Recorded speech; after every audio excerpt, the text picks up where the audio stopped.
Dalawang high-value individual arestado ng Southern Police District sa kasong illegal na droga na nagkakahalaga ng 714 na piso. Patrolwoman Ivy Corporal sa balita. Dalawang high-valued individual ang naaresto ng Southern Police District, District Drug Enforcement Unit sa isang bypass operation sa Barangay Upper Bicutan, Taguig City noong Nobyembre 6 taong kasalukuyan. Kinilala ang mga sospek na sina alias Joe, 59 anyos, at alias Melvin, 41 anyos, na kapwa nasa listahan ng mga high-valued individual at umano'y sangkot sa pagbebenta ng iligal na droga. Nasamsam sa kanila ang 3 sachet ng hinihinalang shabu na may kabuang timbang na 105 gramo at tinatayang halagang 714,000 pesos.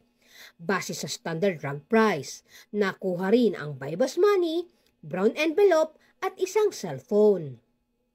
Ang mga ebidensya ay dinala sa Southern Police District Forensic Unit para sa pagsusuri habang ang mga sospek ay sasampahan ng kasong paglabag sa Section 511, Article 2 ng Republic Act of 9165 o mas kilala bilang Comprehensive Dangerous Drug Act of 2002.